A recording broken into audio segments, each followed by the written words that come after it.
한 젊은이가 이렇게 기도를 하였습니다. 하나님, 세계를 변화시켜 주옵소서. 이 세상을 변화시켜 주옵소서. 이 세상을 변화시키는 일에 나를 써 주옵소서. 하나님, 나를 통해 세상을 변화시켜 주옵소서. 젊은이가 포부가 크죠? 이 기도를 열심히 했어요. 매일매일 했습니다. 한 10년을 했어요. 이 기도를 매일 10년 동안 이 기도를 했어요. 근데 한 10년을 하고 나서 세상을 보니까 똑같아요. 달라진 게 없어요. 10년 전이나 지금이나 세상이 오히려 점점 더 어려워지고 점점 부패해지고 고통당하는 사람은 더 많고, 곰곰이 생각하니까 자기가 했던 기도가 틀린 것 같다는 생각이 들었어요. 세계를 변화시켜달라는 건 너무 크구나, 좀 줄여야 되겠다. 그래서 그때부터 하나님, 우리나라를 변화시켜 주옵소서.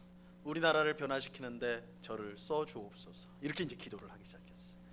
우리나라도 어려운 것들, 또 잘못된 것들 많이 있잖아요. 그래서 기도하면서 우리나라를 변화시켜 주십시오. 이 우리나라를 새롭게, 그 일에 나를 써 주십시오. 나를 드리겠습니다. 열심히 기도했어요. 이번에 10년 이상 했어요. 10년, 20년 오랫동안 기도했어요. 근데 이제 시간이 흘러가지고 보니까 하나도 안 변했어요. 나라가 하나도 안 변했어요. 10년, 20년 동안 기도했는데도 나라가 전혀 변하지 않았어요. 변한 건 딱 하나 있어요. 이 젊은이가 젊었을 때부터 기도했는데 지금은 세월이 흘러서 노인이 되었어요. 노인이 됐어요. 자기가 변했어요. 곰곰이 생각을 했어요. 뭐가 문제일까? 세상을 위해서 기도한 거, 우리나라를 위해서 기도한 거, 왜 하나님은 나를 써주지 않고 왜 변화시켜주지 않는 것일까? 그리고는 깊은 깨달음을 얻게 되었어요. 그래서 기도 제목을 완전히 바꿨어요. 하나님, 내가 젊었을 때부터 지금까지 세상을 변화시켜달라고, 나를 써달라고, 우리나라를 변화시켰는데 나를 써달라고 기도했는데 이게 잘못됐다는 것을 깨달았습니다. 주님, 다시 기도합니다. 주님, 저를 변화시켜 주십시오. 저를 변화시켜 주십시오. 내가 변하지 않았는데, 변하지 않은 내가 세상을 바꾸려 했고, 변하지 않은 내가 나라를 바꾸려 했고, 이거 어리석은 기도였구나. 노인이 돼서 깨달은 거예요. 나를 변화시켜 주십시오. 나를 변화시켜 주십시오. 여러분, 티끌모아 태산이란 말이 있어요. 아주 작은 티끌들이 모이면 뭐가 돼요? 태산, 큰 산이 된다는 것입니다. 그런데 우리는 태산을 생각하면서, 큰 산, 큰 포부, 큰 계획을 생각하면서 티끌을 모으는 것에는 별 관심이 없어요. 그것에는 크게 힘을 쓰지 않습니다. 당연히 우리가 그렇게 하면 이 태산은 우리 생각에만 존재할 뿐이지 현실에서는 만들 수가 없어요.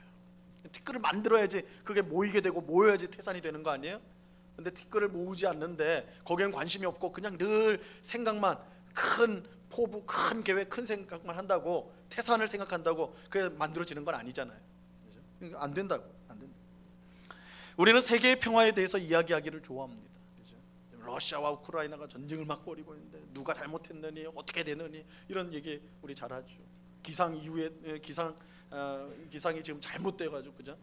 이상 기후 때문에 큰 고통을 당하는데 거기에 대해서 우리는 많은 이야기들을 합니다. 좀 더 좁혀서 우리나라에 대해서 말하면 지금 여당과 야당이 막 전쟁하듯이 서로 싸우고 있는데, 여당이 옳은데 야당이 잘못하는 거야. 아니야, 야당이 옳아. 지금 정권이 잘못하고 있는 거야. 뭐 이런 거 막 핏대 세우면서 막 서로 싸우고 그러지 않습니까? 그런 얘기 우리 한다고요. 하지만 정작 우리의 가정이 상처와 미움으로 깨지고 갈라지는 것에는 침묵을 해요. 거기에 대해서는 얘기 안 해요. 거기에 대해서는 관심이 없어요. 하지만 가정의 평화 없이 어떻게 진정한 나라의 평화가 있을까요? 가정의 평화가 없이 세계의 평화가 과연 무슨 소용이 있는 것일까요? 티끌을 모으지 않아도 태산을 만들 수 있다는 것은 허황된 망상에 불과한 것입니다. 자, 이런 점에서 오늘 본문은요, 우리에게 중요합니다. 오늘 본문은 우리에게 중요해요. 사도 바울은 우리가 하나님의 은혜로 예수님을 통해서 새 사람과 빛의 자녀가 되었다, 이렇게 말씀합니다. 우리가 지금 계속 매주마다 살펴보고 있죠. 우리는 하나님을 믿지 않는 사람들과 비교할 수 없는 완전히 새로운 차원의 존재, 새로운 사람이 되었습니다. 더욱이 우리는 성령으로 충만하게 되어서 완전히 새로운 삶을 살 수 있는 능력을 얻게 되었어요. 성령으로 충만한 것은 우리 마음에 율법을 생긴 것이라, 그래서 우리가 이전에 순종하지 못했던 우리가 하나님의 뜻에 순종할 수 있게 된 것이다, 완전히 새로운 삶을 살 수 있게 되었다, 이런 뜻이라고 말씀을 드렸습니다. 쉽게 말해서 하나님은 우리를요 위대한 존재로 만들어 주셨어요. 이 구원이라는 것은 우리를 위대한 존재, 새 사람과 빛의 자녀, 위대한 존재로 만들었다는, 우린 그런 위대한 존재가 되었습니다. 자, 그렇다면 우리는 하나님을 위해 이제 무엇을 해야 하는 것일까요? 하나님은 우리를 위대한 존재로 만들어 주셨어요. 새로운 삶을 살 능력을 주셨어요. 그럼 그런 우리가 무엇을 해야 하는 것일까요? 우리는 무엇을 해야 될까요? 여러분, 하나님이 우리를 그렇게 위대하게 만드셨다면 적어도 세계 평화를 위해서 기여해야 되는 거 아니겠습니까? 한 나라를 완전히 변화시킬 수 있는 그런 거창한 일을 우리가 해야 되는 것 아니냐라는 것이죠. 근데 하나님은 아니라고 말씀하셨어요. 하나님은 아니라고 말씀하셨어요. 하나님 우리 위대한 존재로 만드니까 우리가 위대한 일을, 세계 복음화, 그죠? 세상을 변화시키는 일을 해야 된다 생각하는데 하나님은 아니라고 그러세요. 하나님은 아니라고 그러세요. 하나님은 우리에게 티끌부터 모으라고 하세요. 티끌을 모으라고 하세요. 이것이 오늘 본문에 아내와 남편이 서로에게 해야 될 일이 나오는 이유입니다. 사도 바울은 우리가 새 사람과 빛의 자녀가 되었다고 말하면서 성령으로 충만함을 받아 새 사람답게, 빛의 자녀답게 이제 살라고 그렇게 말씀하죠. 그러면서 제일 먼저 어디서 새 사람답게, 빛의 자녀답게 살아야 되는가, 어디서, 그 시작이 어디냐라고 할 때 그 시작은 바로 가정이라고 말씀하세요. 여러분, 유엔 총회에 가서 하는 게 아니에요. 여러분, 국회의사당에 가서 하는 거 아니에요. 우리가 새 사람, 하나님 빛의 자녀가 되었다면 제일 먼저 새로운 삶을 살아야 될 것은 다름 아닌 가정이에요. 하나님이 우리에게 주신 가정, 그 가정에서 우리는 새 사람과 빛의 자녀다운 삶을 살아가야 돼요. 성령으로 충만한 성도답게 새로운 삶을 가정에서 살아야 하는 것입니다. 오늘 우리가 읽은 본문은 가정 안에서 아내와 남편이 서로에게 어떻게 대해야 되는지 그것을 가르쳐주고 있는데, 하지만 이어지는 6장 1절로 9절, 다음 시간에 이제 우리가 보겠죠. 6장 1절에서 9절 보면 거기에는 또 자녀와 부모와의 관계가 나와요. 자녀가 부모에게 어떻게 될지, 부모가 자녀에게 어떻게 될지. 또 그 이어서는 종과 주인의 관계가 나와요. 이 종과 주인의 관계는 사실 오늘 현대 사회에서는 주인과 종이 존재하지 않기 때문에 이게 가정과 무슨 상관이 있나 이렇게 할 텐데, 이 성경이 기록된 2000년 전에는 이 한 가정 안에 종과 주인이 존재했습니다. 그러니까 이것도 넓게 보면 가정 관계 안에 포함이 되고 있는 거예요. 그래서 오늘 본문을 포함해서 6장 9절까지는 성령으로 충만한 성도가 가정 안에서 서로에게 어떻게 대해야 되는가, 새 사람이 되고 빛의 자녀가 된 우리 성도가 이제 성령으로 충만하여 새로운 사람답게, 빛의 자녀답게 어떻게 가정에서 살아가야 되는가, 그것을 가르쳐 주고 있는 말씀입니다. 특별히 종교개혁자였던 마틴 루터는 오늘 이 본문을 에베소 5장 22절부터 6장 9절까지 이 본문을 가정 지침 혹은 가정 규칙이라고 불렀어요. 별명이 이제 그렇게 붙어 있습니다. 이 가정에 관한 주신 말씀인데, 단순히 가정에 주신 말씀이 아니라 우리가 지금까지 본 문맥에서 보는 것처럼 새 사람과 빛의 자녀가 되어 성령으로 충만한 삶을 살아가는 우리가 가정에서 어떻게 행해야 되는가, 그것을 가르쳐주고 있는 말씀입니다. 중요한 사실, 우리가 놓치지 말아야 될 사실, 이 성령으로 충만한 성도가 어디에서부터 새 사람과 새 자녀답게 살아야 되는가? 가정이라는 거예요. 이걸 놓치면 안 돼요. 가정에서 시작되는 것입니다. 자, 여러분, 우리가 성령으로 충만한 성도라면요, 무엇보다 가정에서 그 열매가 나타나야 됩니다. 가정에서 나타나야 돼요. 부부 사이에서, 부모와 자녀 사이에서 새 사람과 빛의 자녀다운 모습이 나타나야 하는 것입니다. 그렇지 않고 교회를 변화시키고 나라와 세계를 변화시키겠다고 기도하는 것은 허황된 망상에 불과한 것이에요. 왜냐하면 가정에서는 엉터리인데 교회에 오면 신앙생활 참 좋고 참 멋진 참 신앙생활 잘하는 분이다, 이렇게 되는 경우가 있잖아요. 우리는 많은 경우 새 사람, 하나님의 빛의 자녀답게 살아가는 그 장소를 교회로 생각을 해요. 그래서 교회에서 정말 신자답게, 정말 하나님의 자녀답게 살아가는 거, 애쓰는 거, 그거 당연하다고 생각하는데 정작 가정에서는 그렇지 않아요. 이 가정에서는 가족에게 상처 주고 아픔 주고 함부로 말하고, 그러면서 교회 와서는 전혀 딴 사람이 되어가지고 그렇게 하는 경우, 이런 경우들이 얼마나 많은가. 근데 오늘 본문은 절대 그래서는 안 된다. 가정부터라는 거예요. 가정부터. 교회 이전에 가정부터예요. 우리가 세 사람 하나 빛의 자녀, 성령 충만한 성도의 열매가 제일 먼저 있어야 될 곳이 어디냐? 가정이다. 가정이다. 이것을 꼭 기억하시기 바랍니다. 자, 그렇다면 성령으로 충만한 성도는 가정에서 어떻게 살아야 할까요? 오늘 본문은 성령으로 충만한 아내와 남편이 서로에게 어떻게 대해야 할지를 가르쳐 주고 있습니다. 자, 성령으로 충만한 아내는요, 무엇보다 남편에게 복종해야 된다라고 말씀하고 있어요. 22절 말씀을 보시기 바랍니다. 22절 같이 읽습니다. 시작. 아내들이여 자기 남편에게 복종하기를 주께 하듯 하라. 자, 이 자리에 아내들이 많이 계신데 주님께 하듯이 남편에게 복종하고 계십니까? 미간이 찌그러지신 분이 꽤 계시는 것 같아요. 하나님은 성령으로 충만한 아내들은 남편에게 복종한다라고 말씀하고 있습니다. 사실 이 복종이라는 말이요, 매우 강압적으로 여겨지기 때문에 아내들이 이 말씀에 순종하는 것을 꺼려하는 것이 사실입니다. 이 꺼려지는 게 사실이에요. 제가 이제 결혼 주례를 서면 이 본문을 가지고 말씀을 몇 번 전했습니다. 에베소서 말씀을 가지고 주례를 했는데 딱 두 사람을 딱 앞에 두고, 그러니까 사실 신랑 신부 얼굴을 가장 잘 보는 건 저예요. 주례자가 바로 앞에서 봅니다. 그래서 설교할 때도 좀 민망할 때가 있어요. 막 침이 튀기는데 막, 그죠? 가까이 있어요, 그만큼. 그래서 얼굴 표정을 제가 다 볼 수가 있습니다. 근데 이 부분, 아내들은 남편에게 복종해야 합니다. 그러면요, 그 순간에 신부의 얼굴이 찌그러져요. 제가 몇 번 봤어요, 몇 번. 진짜 그러더라고요. 얼굴이 긴장하는 가운데도 이 복종이란 말이 거슬리나 봐요. 탁 찌그러져요. 물론 남편의 표정은 어떻겠어요? 아우, 싱글벙글 막 즐거워하는 그 표정을 제가 몇 번 본 적이 있어요. 아내가 이 복종이라는 말을 싫어하는 이유가 있겠죠. 복종이란 말, 우리가 복종이라는 것을 어떻게 생각하냐면, 남편이 온갖 횡포를 부리고 나쁜 짓을 다 해도 아내는 다 참아야 된다. 그거 참고 그래도 따라야 된다. 이렇게 이해하니까 이 복종이라는 말을 굉장히 이 거부감을 느끼는 것입니다. 하지만 절대 그렇지 않습니다. 절대 그렇지 않아요. 복종의 의미는 그런 게 아니에요. 여러분, 우리가 성령으로 충만하면요, 세 가지 사람으로 변화된다는 지난 주일 말씀을 혹시 기억하고 계십니까? 제가 너무 큰 기대를 갖고 있는 건가요?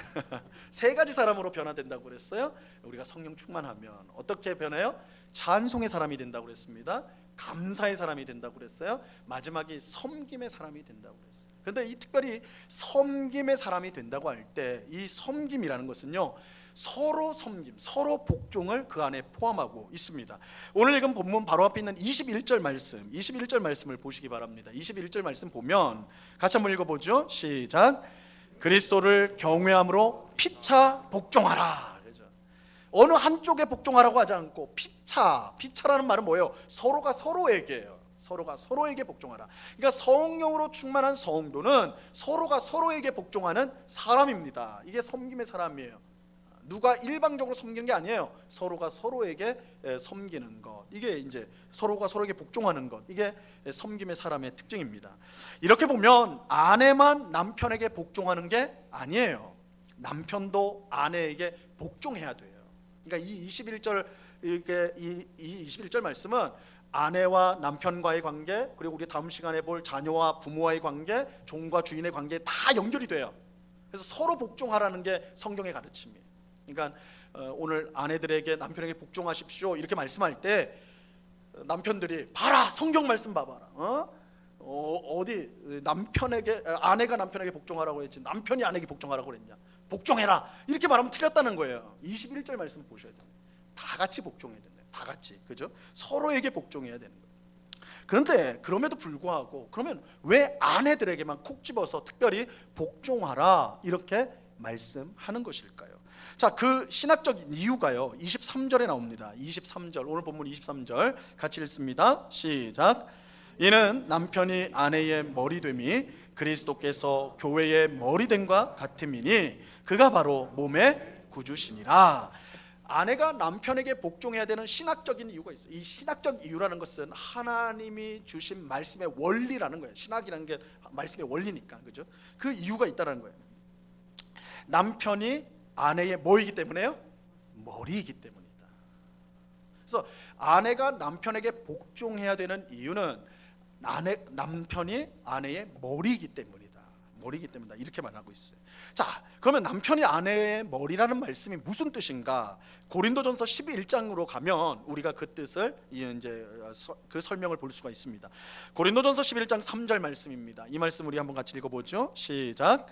그러나 나는 너희가 알기를 원하노니 각 남자의 머리는 그리스도요 여자의 머리는 남자요 그리스도의 머리는 하나님이시니라. 자, 여기에 보니까 여자의 머리가 누구라고요? 남자다, 이렇게 말하고 있죠. 똑같이 오늘 에베소서 말씀이랑 똑같이 말씀하고 있죠. 남자의 머리는 그리스도다, 이렇게 이제 말하고 있습니다. 자, 그러면서 이 머리됨, 머리가 무슨 뜻이냐, 여자의 머리가 남자라는 것이 과연 무슨 뜻인가? 고린도전서 11장 8절과 9절에서 이렇게 말씀하고 있습니다. 8절을 보시면 남자가 여자에게서 난 것이 아니요 여자가 남자에게서 났으며, 그 다음에 이어서 9절, 또 남자가 여자를 위하여 지음을 받지 아니하고 여자가 남자를 위하여 지음을 받은 것이니. 남자가 여자의 머리라는 이 말씀은요, 첫째로는 여자가 남자에게서 났다는 뜻이라는 거예요. 여자가 남자에게서 났다. 그리고 둘째로는 여자가 남자를 위하여 지음을 받았다라는 거예요. 여자가 남자를 위하여 지음을 받았다. 자, 여자가 남자에게서 났다, 여자애가 남자에게서 났다, 이거는 우리가 보통 생각하는 건 다르죠. 아니, 어머니에서 아들이든 딸이든이 나오는 것이지 어떻게 남자에게서 여자가 났다 이렇게 말할 수가 있느냐, 이렇게 되물을 수가 있는데, 창세기 2장에 보면 하나님께서 첫사람을 창조하실 때 남자를 창조하시고 그 남자의 몸에서 여자를 창조하셨다는 것을 우리가 알 수가 있습니다. 하나님께서 남자인 아담을 처음에 창조하시고 그 아담의 갈비뼈를 취하여서 여자를 창조하시는 것이죠. 그래서 그 순서로 보면 남자가 먼저 나고 남자에게서 여자가 났다, 이것이 우리가 창세기를 통해서 하나님이 사람을 창조하실 때 그 순서라는 것을 알 수가 있습니다. 또 하나님은 남자가 혼자 사는 것이 좋지 않다 하면서, 남자가 먼저 창조됐으니까요, 좋지 않다 하면서 여자를 돕는 배필로 창조를 하셨습니다. 이처럼 여자가 남자로부터 나오고 남자의 돕는 배필로 여자가 창조가 되었기 때문에 남자를 여자의 머리라 그렇게 하고, 그래서 여자인 아내는 남자인 남편에게 복종해야 한다라고 성경은 말씀하고 있는 것입니다. 이것은 하나님께서 세상을 창조하실 때 정하신 일이기 때문에 시대와 문화가 바뀐다고 해서 바뀔 수 있는 것이 아닙니다. 남자가 여자의 머리가 되고 아내가 남편에게 복종해야 한다는 것은 하나님이 세우신 질서인 것입니다. 자, 하지만 여기서 이제 우리가 오해해서는 안 되는 이 중요한 사실을 꼭 덧붙여야 됩니다. 여기까지만 말해버리면 우리가 오해하기가 쉬워요. 이 구절을 일방적으로 남자에게 모든 권위를 준 것처럼 오해하기가 쉬운데, 자, 먼저 남자가 여자의 머리라고 해서 남자가 여자보다 더 귀하거나 더 뛰어나다는 뜻이 결코 아닙니다. 이런 꼭 기억하셔야 돼요. 남자가 여자의 머리다 해서 그 말이 남자가 여자보다 뛰어나다는 뜻이 결코 아니라는 거예요. 남편이 아내보다 더 훌륭하기 때문에 아내가 복종해야 되는 것이 결코 아닙니다. 하나님은 남자와 여자를 똑같이 하나님의 형상을 따라 창조하셨습니다. 그래서 창조의 순서나 방식에 있어서는 차이가 있어요. 남자와 여자가 창조의 방식, 순서에 있어서는 분명 차이가 있습니다. 하지만 그 창조한 사람, 남자와 여자의 그 가치는요, 똑같습니다. 똑같아요. 남자와 여자의 가치가 똑같습니다. 자, 창세기 1장 27절 말씀인데요, 이 말씀 중요한 말씀입니다. 같이 한번 읽어봅니다. 시작. 하나님이 자기 형상 곧 하나님의 형상대로 사람을 창조하시되 남자와 여자를 창조하시고. 자, 하나님께서 사람을 창조하시는데 자기 형상대로 누구와 누구를 창조했다고요? 남자와 여자를 창조하셨다고 그랬어요. 하나님이 자기 형상대로 남자를 만들고 남자의 형상대로 여자를 만들었다 말하지 않아요. 하나님의 형상대로 똑같이 남자와 여자가 창조가 되었습니다. 그렇기 때문에 남자와 여자의 가치, 본질적인 가치는 동등해요. 똑같습니다. 누가 더 뛰어나고 누가 더 훌륭하고 없어요. 남자와 여자는 동등한 존재입니다. 똑같은 존재예요. 다만 창조의 순서와 방식에 있어서 차이가 있는데, 순서와 방식에 있어서 차이가 있을 뿐인데, 자, 왜 그럼 이런 차이가 생겼느냐, 이런 차이를 하나님 만드셨는가? 그것은 공동체를 세우는데 꼭 필요했기 때문에 그렇습니다. 공동체를 세우는데, 가정이나 교회나 사회 등 어떤 공동체이건 그 공동체가 제대로 작동하려면요, 질서가 중요합니다. 질서가 반드시 필요해요. 그래서 좋은 공동체에는, 한번 보세요, 좋은 공동체에는 좋은 리더가 있습니다. 지도자가 있어요.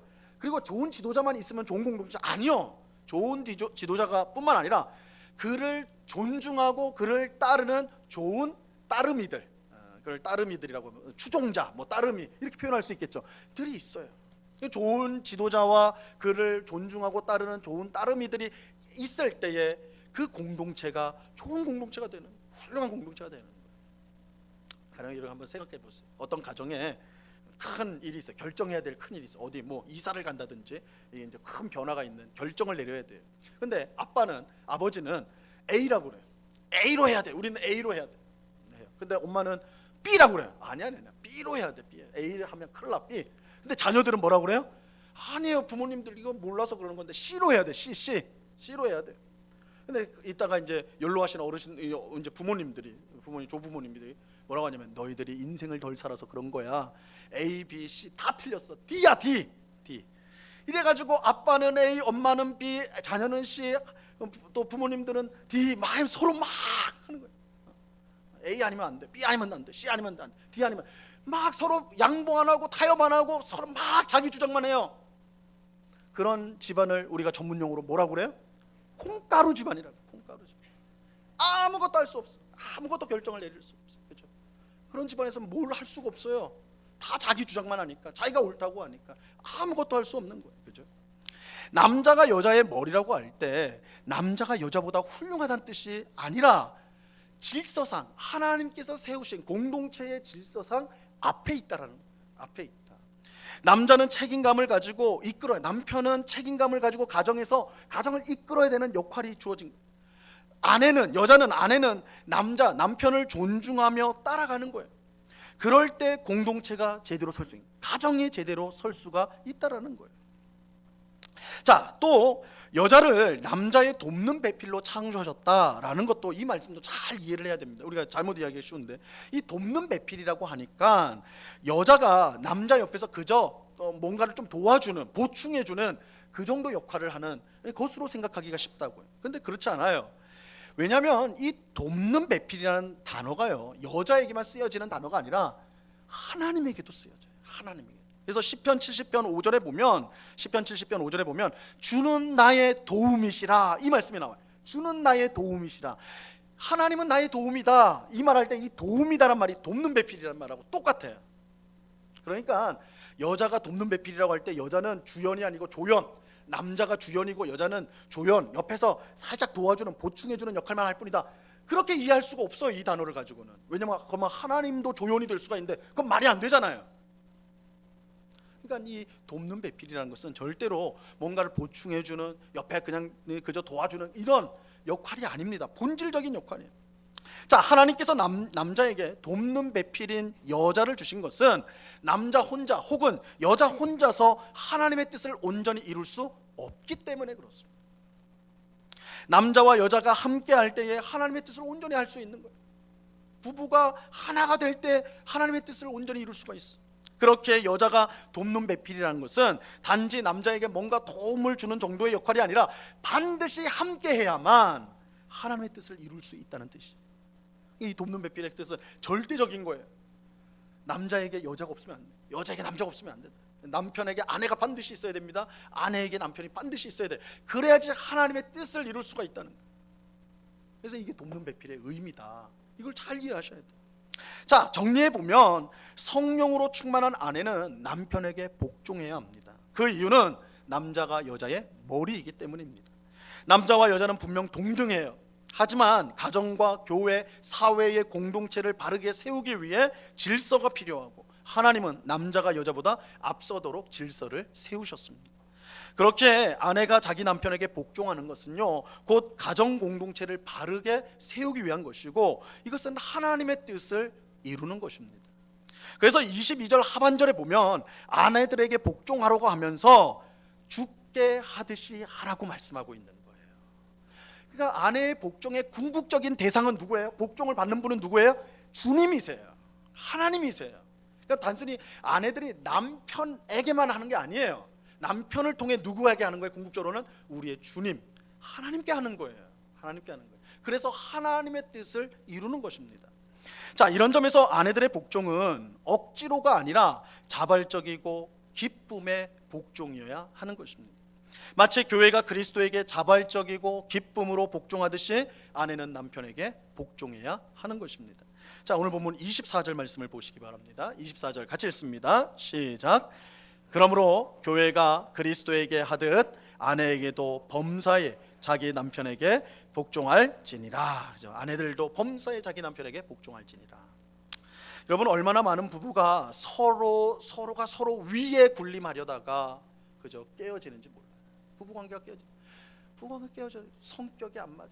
경제적 어려움이 있어요. 그런데 그거 다 근본적으로 따지고 보면 서로가 서로 위에 군림하려고 그러는 거예요. 왜 내 말 안 듣느냐? 왜 네 멋대로 하고 내 말 안 듣느냐? 서로가 서로 위에 군림하려고 들어요. 누가 더 잘났는지 경쟁하다가 가장 행복해야 될 가정이 전쟁터로 변하는 거, 이거 우리가 늘상 경험하는 것 아닙니까? 부부는 서로 위에 군림하려고 해서는 안 됩니다. 누가 더 잘났는지 경쟁할 필요가 없어요. 서로 위에 군림하려고 경쟁하려고 하면 그 가정은 절대 바르게 설 수 없습니다. 아무리 부부싸움은 칼로 물을 베는 것 같다 하더라도 계속 베면요, 상처가 남아요. 점점 균열이 가게 돼 있어요. 그렇다고 아예 안 싸운다, 그건 말이 안 되죠. 싸움은 있을 수 있어요. 그러나 근본적으로 군림하려 들려고 해서는 안 돼요. 서로 경쟁하려고 돼서는 안 돼요. 그래서 오늘 성령 충만한 아내는 남편에게 복종하라, 이렇게 말씀하고 있어요. 아내는 주님께 복종하듯 범사의 남편에게 복종해야 합니다. 남편보다 못해서가 아니에요. 그것이 하나님이 세우신 질서이기 때문에, 이 질서를 따를 때 가정이 바르게 설 뿐만 아니라 우리 가정을 향한 하나님의 뜻을 이루게 되는 것입니다.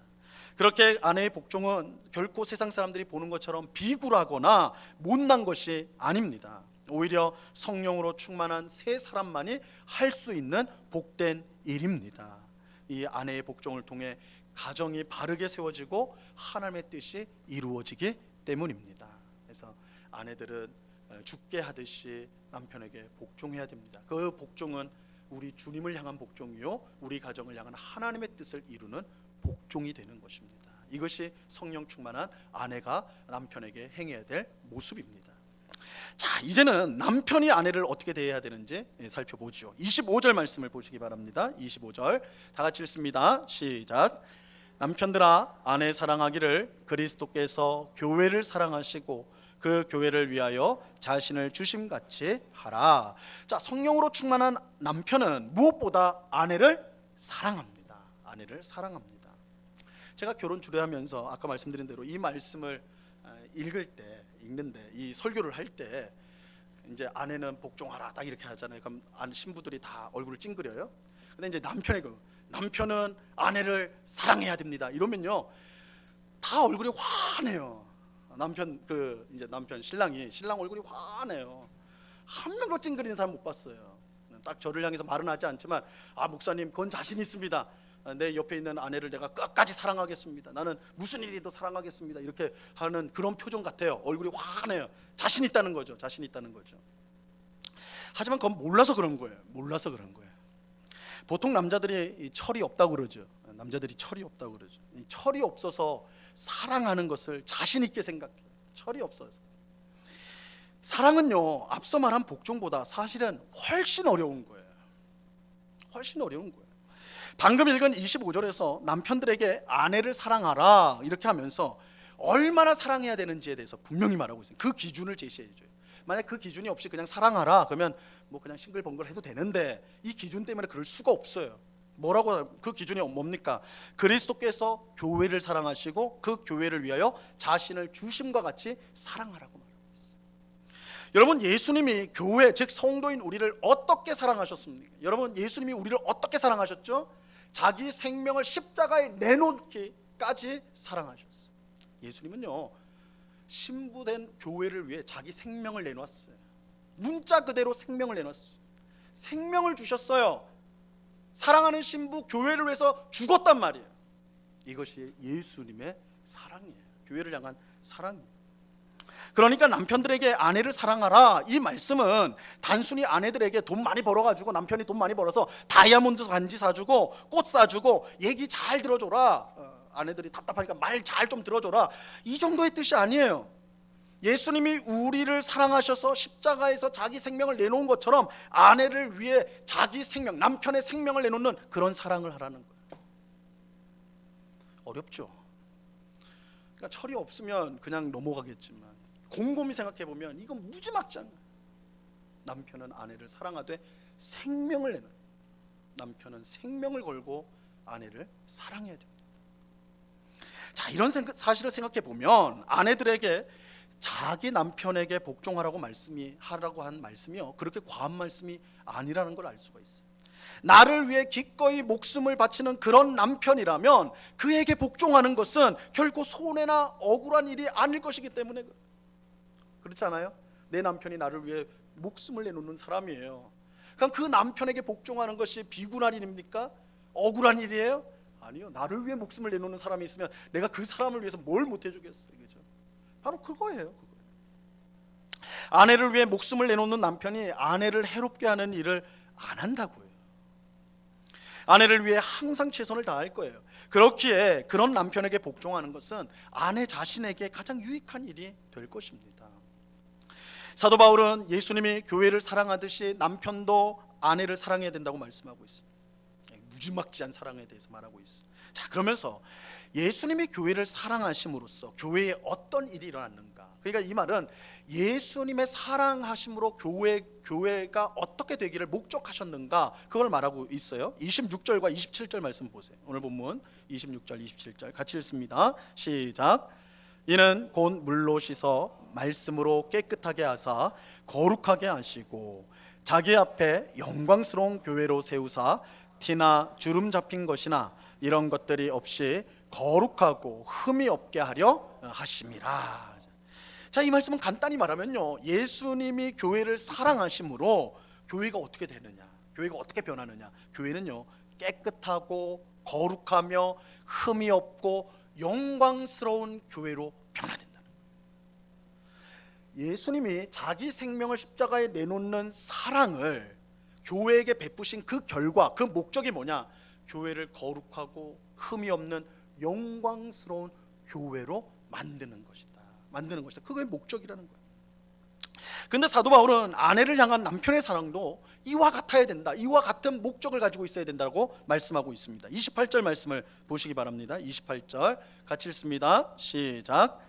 이와 같이 남편들도 자기 아내 사랑하기를 자기 자신과 같이 할지니 자기 아내를 사랑하는 자는 자기를 사랑하는 것이라. 자, 28절에서 이게 중요한 단어예요. 이와 같이. 그러니까 예수님께서 교회를 위해 자신의 생명을 내놓는 사랑을 하심으로 그 교회가 깨끗하고 거룩하고 영광스러운 교회로 변했듯이, 이와 같이 남편도 아내를 사랑한다고 했을 때, 목숨을 다해서 사랑한다고 했을 때 아내를 그런 아내로 만드는 거예요. 그 목적이, 남편의 사랑의 목적이 그것을 이루어 가야 된다는 거예요. 여러분, 예수님은 교회를 거룩하고 아름답고 영광스럽게 만들기 위해서 자기 생명을 내놓으셨어요. 우리가 잘 아는 것처럼 한국 교회는요, 우리 사회에서 지금 만신창이가 되었습니다. 한국 사회는 더 이상 교회를 신뢰하지 않습니다. 열에 하나 둘 빼고는요 교회를 신뢰하지 않아요. 교회가 하는 말 믿지 않아요. 그 통계 제가 몇 달 전에 한번 소개해 드린 적이 있을 거예요. 충격적이죠. 열의 여덟이 안 믿는다는 게 교회를 안 믿는데 뭐 복음을 전해 드릴 리가 없겠죠. 아예 말을 신뢰를 못 하는데 만신창이가 됐어요. 한국 교회는 깨끗하지도 거룩하지도 더욱이 흠없는 영광스러운 교회는 더더욱 아니에요. 정말 만신창이가 돼버렸어요. 그런데 예수님은 바로 그런 한국 교회를 위해 자기 생명을 십자가에 내놓으셨어요. 이 예수님의 사랑으로 지금은 만신창이인 한국교회지만 결국은 거룩하고 아름다우며 영광스러운 교회로 변화가 될 것입니다. 여러분, 이게 성도가 가지고 있는 소망이에요. 여러분, 우리는 너무 교회를 한국 교회를 보면서 걱정이 되죠. 걱정이 되는데 너무 걱정할 필요는 없어요. 우리가 이거 교회 망하면 어떡하나, 이거 한국 교회 문 닫으면 어떡하나. 물론 우리가 잘못하는 것에 대해서 회개하고 되돌이키고 그것에 대해서 영적으로 근심하는 거 필요합니다. 그러나 교회는 절대 문 닫지 않아요. 망하는 법 없어요. 왜냐하면 그 교회를, 그 만신창이가 된 교회를 위해 예수님이 자기 생명을 십자가에 내놓으셨기 때문에, 그 사랑으로 지금도 그 만신창이 된 교회를 붙들고 있기 때문에, 그리고 결국은 그 사랑으로 만신창이가 된 교회가 깨끗하고 거룩하고 흠이 없는 영광스러운 교회로 변화될 것이기 때문에 우리가 교회에 대해서 너무 걱정할 필요가 없다라는 거죠. 하나님은 그렇게 결국 만드실 거예요. 예수 그리스도의 사랑이 그렇게 만들 거라고요. 근데 사도 바울은 남편 또한 예수님이 보여주신 사랑으로 아내를 그렇게 사랑해야 된다고 말하고 있어요. 남편된 성도 여러분, 여기에 남편들이 계시죠. 남편된 성도 여러분, 여러분은 아내를 정말로 사랑하십니까?